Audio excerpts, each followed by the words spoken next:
Hi guys, welcome back. If this is your first time, I'm Ryan. I'm Jerry. And we're two brothers off script. We're here today to talk about something everybody's familiar with. If you're not familiar with it, you will be by the end of this, because that's what we do. We just talk. We talk about it. And I was thinking today that it would be a great thing to talk about secret thoughts. Can I point out, I had no idea what the topic was because we're off script. Yeah. I didn't know. We get dibs every once in a while on who's going to talk about something that... It's good though. It makes the video funnier and it makes our reactions a lot more genuine. Everything's... And that's what we want to be. We want to be genuine all the time because right. we can get through life a little bit more interestingly than that. Absolutely. But that's a big part of it is, when you think about something and you decide to share it with someone, are you going to edit yourself? Are you going to say the thing you want to say, or are you going to say what they want to hear? It depends a lot though. And that's what I mean by that is it's your secret thoughts. Are you filtering yourself? Or are you unfiltered? You give... Some people definitely need a filter. Right. They say the first thing that comes to their mind every single time. I feel like I know why this is the topic. Yeah. Yeah. It's a good topic. It's something that, and we're here to be interesting. Sure. We want you to come back. Absolutely. And if something we say is, interesting to you, you should let us know. Absolutely. You know how the internet works. You do. Yeah, you know how the internet You're works. on it right You now. don't need us to hold your hand through that. So we we're trying to be a little bit more refined with our unscriptedness, but what's in your cup today, Ryan? What's in your cup? My cup is full of scotch. Scotch. Week 4. Week 4 scotch. I am week 4 scotch. I love scotch. It's okay. It's perfect. I am week 4 scotch. It's just like that. That's yeah. What's your backup over there? What do you got? My backup, and you know this one. It's Irish Death. I like that by Iron City Breweries. It's really good. Dark, smooth ale. So I'm running. Old Darth Vader's feeling a little death today because I'm running some Irish Depth in my cup. Irish Depth. Death. Yes. Nice. I can't blame that for that. It's too early. It is too early. I'm running a little coffee backup over here on the side. Yeah. But this is my primary weapon. This is what it's gonna be. It's right like here. Backup drinks for drinks. I'm not even gonna clear this side of the screen anymore. I'll zoom out next time. You'll see all the fun stuff I keep over here. But our lighting's getting better. Yeah, we're working on it. We're working on lighting. And we've had some comments about the audio, which is good. Audio, commentary. We'll see if we can try to improve that somehow. We'll do some research. And as soon as we hit that, that budgetary rating where we make money or something. Yeah, at the point where this actually they say you should have a green screen. So here you go. This is about as green screen as it's going to get. Maybe I'll crop something in here. You'll still see this. I enjoy this show, but I'll turn this, we'll do clouds or something here. There you go. If I'm going to do any real editing, I'll figure out how to green screen onto my shirt, do some clouds, like the infamous weather people. But that's what we talked about on episode 1. That's kind of what we talked about, is that there's a lot of, you look at what's out there on YouTube and you look at the content that's available, and it's so professionally done that to try to start is hard. Right. So starting... being unfiltered, being off script, right? Just trying to be honest about who we are, the effort to do this thing, our limitations as we shoot in the garage. That was a comment. Yeah, we got that as a comment. Oh, you're shooting in your garage? Put a green screen up. That costs money. It costs money, or it doesn't cost money, and then it looks terrible anyway. So I'm really happy with focus up here. Right. What's going on over here. Because what's on behind us, it doesn't really matter. And this week, excitingly enough, no cops with machine guns outside. That's good. So the topic of the week is unfiltered thoughts. Filtered or unfiltered. Yeah. All right, so where were you thinking that was going to go? I was thinking about this earlier. Tell me about it. Every conversation you're ever in, where you're trying to be nice for whatever reason, you say, I think that you should exercise.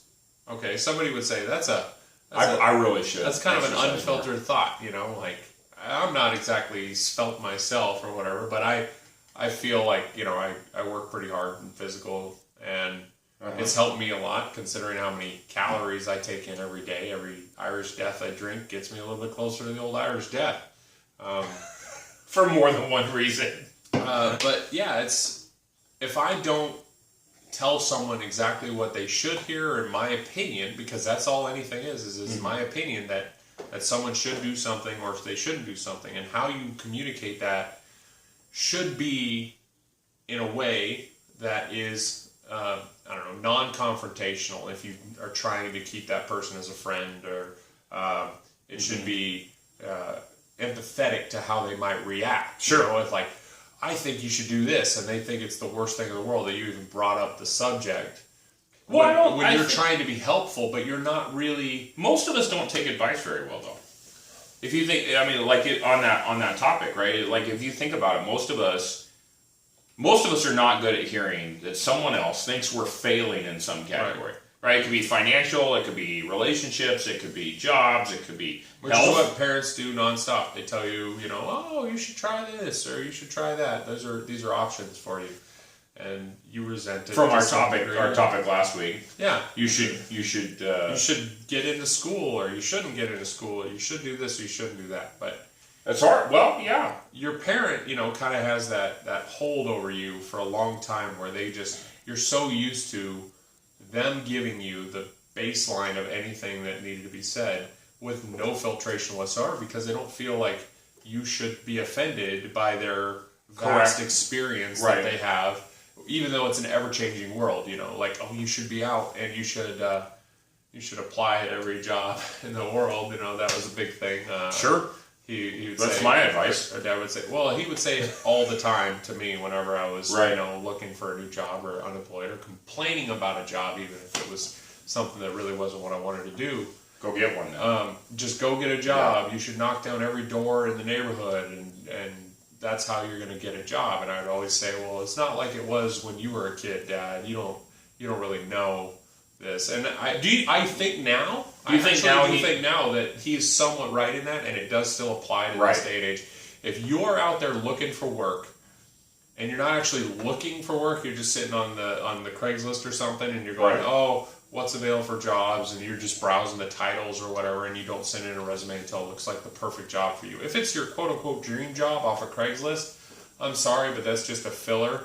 That's my unfiltered thought on that is, it's a filler job, because you're probably not going to find the career job that you need unless your career is to work as a temp. Here's the thing, though. I'll say this. I 100% agree with the idea that, and this is true when I've given people career advice, when I've talked to people at various ages. I don't know why I always end up sitting on the plane next to some mom or dad and their 16-year-old kid, and they find out I was in the military, and they're like, oh, you should go in the military. You should give Susie here or Johnny here advice about going to the military. And I'm like, yeah, you should really go to college.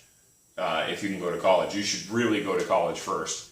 But if you can't go to college, or you can't afford to go to college, then the military is a fantastic option in order to get you down that road. But I say the same thing. You should go out and get every job that you can. When I apply to jobs, and I've done this several times, I've made multiple career changes. I put in for every job. This last time, I just changed jobs in the fall. This last fall, as it came up here from Colorado. Yeah, coming up from Colorado. You had to. I put in 200 job applications in 2 months. 200 in 2 months. How many interviews? How many interviews did you go to because you thought that job was like at your top 20? Like, you apply for 200 because that's kind of a safety school situation, but you have the top 20. No, I put in for every job that I thought I could do. If I thought I could do the job with a little bit of training, I put in for the job. Okay. Whether I want the job or not. But were you only focusing on a certain monetary level. Yep. You have such a I'm large only family that you have to be able to afford. Right. So certain like the things. dollars, I have to make a certain amount of dollars. Right. That's it. That's basically my only criteria. I will go where the dollars are. I wanted to come to Washington because you're here and your family's here and we have friends here and our dad is here and I wanted to live in this area, but I interviewed everywhere. I was all over the place. I was in Ohio. I was in Texas. I was in Tennessee. I was in Colorado. I was in Washington. I was all over the place. Yeah. And lots of jobs I didn't even get a call back on. There's an unfiltered thought. I wish they would call you back. Just at the minimum, it's like just to say, hey, your application didn't get lost. It's the show. Send you an email. Yeah. Nope. Right. We picked someone else. Right. That would be nice. Thanks, but you're not the person we're looking for. That's okay. So, do you feel like you... I would rather be rejected 100% of the time than be wondering if I was rejected. It'd be unfortunate. Wondering if you're rejected sucks. But that's why I put in for all of the jobs. Mm-hmm. And I think you learned something, too. Yeah. I think you learned something from the effort to try. Just like this. Like this channel right now, we're trying. I think it's a success, honestly. Well, it's a success because we did it. We're 4 episodes in. We're YouTube famous because we're on YouTube. That's like I could tell anybody in the world that I'm famous, and guess what? I got a view out of that. You know what my kids think I'm famous? Daddy, how'd you get on TV? Yeah, we put the deal up on the screen in the living room the other day. They thought it was the greatest thing in the world. If my girls think I'm famous, so be it. I'm gonna run that for as long as I can. That's fantastic. Yeah. So, do you think on being filtered though? Do you feel like you're in favor of it? You're not in favor of it? I'm Is in there favor certain of situations filtration where you're required to be filtered? If you have a coworker and this guy or gal annoys you nonstop, but they're like somebody who has influence, or your superior or something like that, you can't just go in. And I'm not pointing fingers at anybody in case they watch this video, but if you go in there and you say, I think you shouldn't have your job. This is a boss saying this? No, I'm saying it to my boss. If I was saying it as a worker to go to your boss? I like the guy. You like your boss. I like my boss. But you're saying for a worker to go to their boss and say, I don't think you I think you suck. think you're a bad boss is the worst unfiltered thing you can say to anyone in a position like a position. Do you think that's worse than saying? Do you think that's worse than saying to someone that you're in a relationship with that you? That's when you should something be, negative about That's that. when you should be unfiltered. You think so? Yes, because if you and I'm not talking about just going out there and being like just blam blam blam. I don't like this. Your toenail clippings are everywhere. I think that you should brush your teeth earlier in the day. You should get up at 5 o'clock in the conversation that my wife and I were having. I didn't listen to that one. No, I was saying like you should get up at 5 o'clock in the morning, an hour before I do, brush your teeth, get back in bed. I'll come and give you a kiss, and then I'll leave for work. And I don't want the stinky morning breath, on my way out the door. You should be unfiltered to a degree. Time out. I want to ask this though, because I think this goes to filtering, okay? Do you feel like sometimes it's not a lack of filtering or it's not a lack of awareness? Sometimes it's you're being encouraging on purpose. Like you could be negative. It's not about being negative. It's about being honest. Oh, well, hang on. There's a way to look at every situation for the good and for the bad, Quote, right? unquote, pro and con. So what I'm saying is, you could say, hey, you didn't get the laundry done to your spouse. You could say, hey, you didn't get the laundry done, right? But is that, or which is true, critique. It's true and it's honest, right? Or you could say, hey, thank you for getting the dishes done, right? And I'm going to temporarily ignore the fact that I have no socks. I have no socks. Are you literally right now? No. No socks. Don't look. No socks. Do you ignore it, or do you just not say it? Because that in itself is the filtration. But think about what a coach does choosing for a sports team. Think about what a coach for a sports team does. Like a coach for a sports team sometimes says, "You suck. Push harder. Come on, push harder. You can do it. I think push harder." Each one of them has its own application, though. If you are in that position of power, and the only motivation is to, you're in a position of power to influence this young person's life. Let's say it's a prominent school, and this kid has the ability to go on to be in the NFL or the NBA or something like that, and you see him slack for a minute, and you think in your own mind as the coach, if I let this kid slack for a minute and lose focus on the thing that's important to him, because obviously he's good at this and he wants to do this thing, if he loses that focus, then he might not make it and he'll be stuck flipping burgers at McDonald's or something like that. If that's the case, then the only way that you can motivate this person is use that position of power and be negative to enhance the thing. If you tell somebody they can't do something, what do? They do it in spite of you. And if spite is the only way to get something done, like that coach he might get the shout out later on that says, "Thanks, coach, for pushing me really hard, getting me to this position, because as a child, I knew not what I was doing, and I thought I could do it on my own, and I didn't need that type of motivation influence." Because no kid, I'm sorry, there's a few of the valedictorian children who are graduating college and stuff like that, but they're using their crazy brain power to get out there and learn stuff, But that kid who decided on sports probably has the ability, almost every child has the ability to do anything, as we talked about. If they have the right encouragement, and they've got the limitations, there's aptitude issues. They can get there. Absolutely. Well, so a story that would agree with that position then, for what you just said. Yeah. So when I was in the Navy, I was taking. After 3.5 months of getting yelled at constantly, I got yelled at better and stronger and better and stronger and better and stronger, you finally got to the point where you weren't getting yelled at anymore, and you were better and stronger. No, that's not how it went. I don't know. No, I mean, that did happen though. Right. I got Boot camp. I got yelled at a lot. I got fired from one of my Navy jobs because when you don't want to get up at 2 o'clock in the morning. Yeah. Well. Yeah. I was. Here's your it's another story. Duty. You get to wake up earlier than everybody else. So I had they call him in the Navy, they call him a chief, a non-commissioned officer. Who's a E6 E7 at the time. And he was in charge of our class when I was in my school, when I was in South Carolina. And so I went into his office for the meeting. I don't think we had him that often, but we went in there for the meeting. He says, Rhodey, you're doing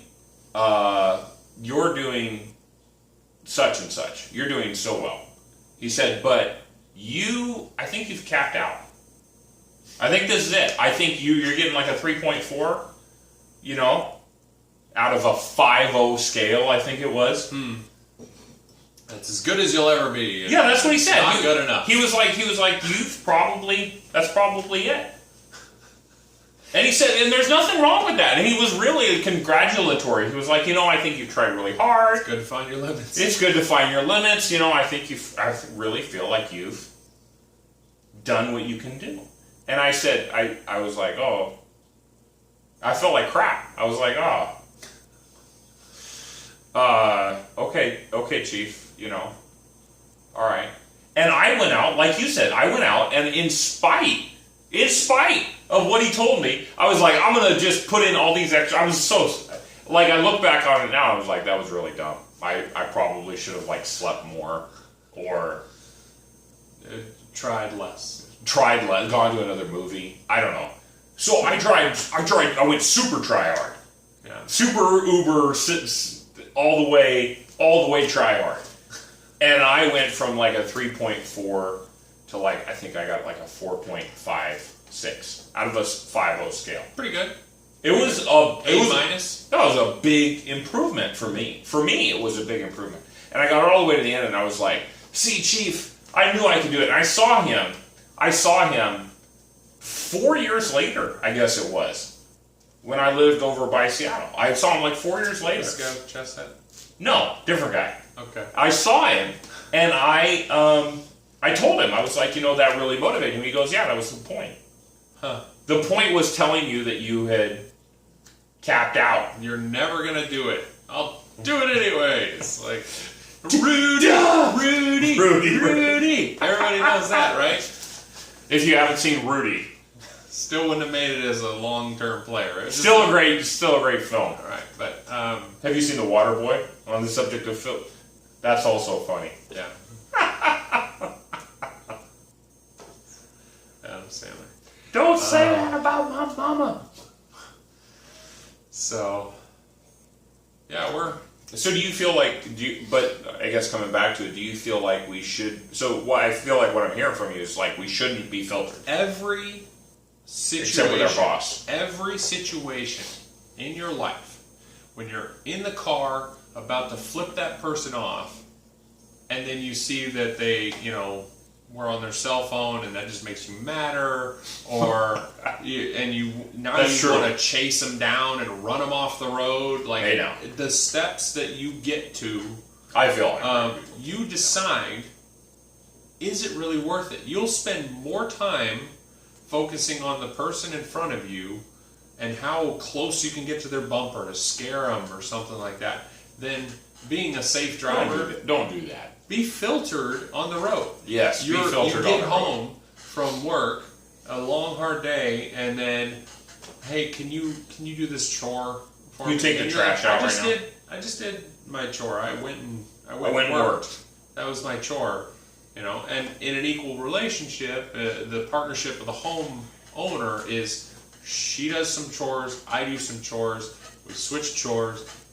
I take care of the kids, she takes care of the kids. She's got them all day long, so I try to help out sometimes. There's distractions in my life. But if I come home and the first thing out of my mouth is, "Oh, where's dinner?" I'm not taking into account someone else's situation before I say the thing that might be on my mind. Now, again, this is hypothetical. I never really think that way because honestly, I can go without eating for 4 or 5 hours after I get off work and just drink a beer or something instead. Not healthy, but but it's an alternative. But that's another situation. When you go to work and somebody's giving you a hard time, whether they're in a position of power or not, and they say you should do this or you should do that, you should think about how your response to their request or their comment about how you did something is going to affect your future there. Because if you want to keep your job, you should be filtered a lot. And then learning how to filter yourself and control yourself makes you a better person in other situations. I agree with that. But being unfiltered, as I said before, in a relationship isn't necessarily about just saying all the negatives and being on the offensive all the time and just like, I think this about you, I think that about you. It's more, I feel like in our relationship, to be successful, we need to have give and take. Yeah. This is what I feel right now. Is there anything that you feel? I think that's maturity, though. It's maturity, but no one watching this, I think, at this point is going to say, these guys are just talking about having fun, and how to screw with people. We're trying to be mature by being mature, like you have to act a certain way to be a certain way. Can I say on that, just real quickly, just an aside, like bosses, like on the topic of bosses. You're a boss. I know them. Thank you. I'm not saying you're a boss. I'm saying you're a boss. No, but on the topic of bosses, okay, if you're a boss, if you're a manager or a supervisor or leader of people, in any industry, this is always the truth, okay? At the end of the conversation, you win. At the end of every single conversation that you ever have with anyone, you win. You're the leader. You're the boss. Yeah. Right? So don't come into it with so much insecurity that you feel like you've got to be aggressive with your people. Right. Right off the bat. You need your people. The company needs the people who do the work. The company doesn't need you. Right? If you don't come to work as a boss, the company still runs. If the people don't come to work, the company does not run. You can't do all of their jobs. I do know a boss like that that's steadily helping some people find the alternative that they wouldn't have otherwise been motivated to find. And he's an interesting guy. Not going to name any names again, but I think he should take a breath every time he walks into a room and just, okay, I'm gonna listen a little bit before I just start talking, because he just runs on and people are bosses dropping like flies. I don't know. They forget. It's like they forget. So I don't know why they forget. I don't know where that authoritarian nature comes from in people. How do you get to the position in the first place? No, well, you get to the position by trying hard, I think, in most situations. I believe there's a lot of people who work really hard and get given a position of power. I've been a lead in a few different places, and in each situation, it was only because I was the quote-unquote only person for the job. All these other slackers, or this guy didn't show up on time 5 days in a row, so he doesn't qualify for the position of lead. And I always felt like when it was given to me, it was given to me only because I was trying hard. Mm-hmm. But once I got into the position, and I'm not saying I'm a bad leader, but the way that I motivate people is oftentimes like I get up next to somebody and I try and do the job that they're doing, and if I can't do it better than them or a certain way, faster than them. I knew a guy, he said, I'm left-handed. So when I relieved him for a break shift, I actually did the entire job left-handed. I put myself in his shoes. I said, I'm going to try and do the job in a way like that you would have to, you're forced to do it yourself. And me being a righty, it was hard, but after a while, I figured out, okay, this is how you, trim the scale faster. And then as soon as he came back from break, I said, look, man, I understand what you were saying before. It was hard to do this because you're left-handed, and the technique that we all are taught is right-handed. So here's how I did it. I did it left-handed, and this is how I did it. And he said, wow, okay, I never thought about it like that. Thanks for that, because by being a righty, you obviously didn't see it from my point of view. So I saw it from his point of view. I tried to do it his way, and I made it better, and he was able to go forward and be more productive. I had this exact conversation with one of my guys the other day, though, and I said, because he was telling me, he's my lead, and I was telling him, he said, well, I've got to do their job, the job that I'm asking people to do, better than they do it. And I said, really? You have to. And he says, yeah. I said, okay, so are you better at me at this job? And he says, yeah. I said, are you better at me than at this job? He says, yeah. I said, does that mean you don't respect me as your leader? He's like, oh, it was a great conversation, though, because the honesty in that is I respect him whether he's better than everyone else or not, because he's got a unique talent and skill set that I'm developing with him, and I'm so excited for where he's going to go and what he's going to do. I'm so excited for that. And I think as bosses, I think bosses in general, they need to look at what they want that outcome to be and recognize that they win at the end of the conversation. Mm-hmm. And winning at the end of the conversation means you can be calm in the conversation. It means you can approach the situation calm. It means you can approach the situation with respect and trust for the person, instead of in an unfiltered way coming in you're going to do this and you're going to do this and you're going to do this. This is the standard operating procedure. Absolutely. And you have no way to deviate from that and still be effective in your job. I've been in that situation, many different jobs. This is the way we do it. 10 minutes in, I say, I can't do it that way, because as an individual, I look at the situation how I would do it if I'm forced to do it. I'm always going to try harder when it comes to a new position because I need to figure it out for myself. Sure. You can give me. I love watching somebody who knows the job well work. I say, okay, I see what you're doing there. If I'm doing it, I'm going to be standing over here, or I'm going to be doing it with this hand, or I'm going to be, pushing that button that way. But the cycle of getting information, translating it, filtering it, and then passing it on to somebody else, can be very nice, or it can be very aggressive in a lead boss situation. Sure. In a relationship, I'm given the information of, I saw the environment that I walked into and I made an assessment and I said, this happened, this didn't happen. I got my dishes, I didn't get my socks. But how can I solve the sock problem? Mm-hmm. Dishes is great, but me telling somebody else that they didn't get the socks clean doesn't necessarily solve the issue. They're still not clean socks. Right. So what I would do at that point is I would go start the load myself, and when I had the load started, I'd probably even wait till it was done drying or it was in the dryer to go, and I would say, hey, I really appreciate that you got this done. I went ahead and took care of the thing that you didn't do. Right? I don't know. I mean, what that's doing is you're not basically saying, here's more on top of your plate. Obviously, the reason that it didn't get done was because there was too much on the plate, Well, I think that is absolutely the best way to view it.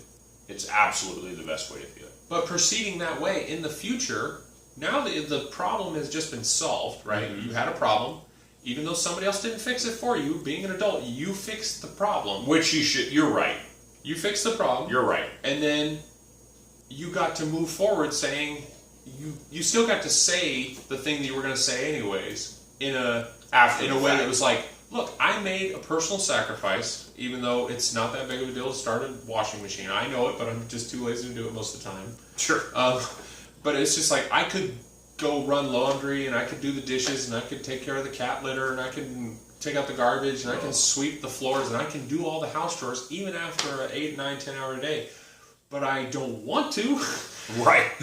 So if you can't solve the problem through words alone, if your thought doesn't create a solution, should you wait for something else to come along and solve it for you? Or should you just take care of it, filter your answer or your response to the situation, or be, kind of aggressive, like you don't have to be, but you can say the thing, and then depending on the relationship dynamic, you could say, here's what I did, here's how I saw it, I think it should have been this way. In the future, let's go ahead and do this, and then see what comes out of that. Yeah, I think you're right. I think that the maybe the takeaway is the better way to go is to have that balance, right? Solve the problem yourself first. Mm-hmm. Filter your immediate reaction, right, and then solve the problem. If you take 30 seconds and then talk about it after. 10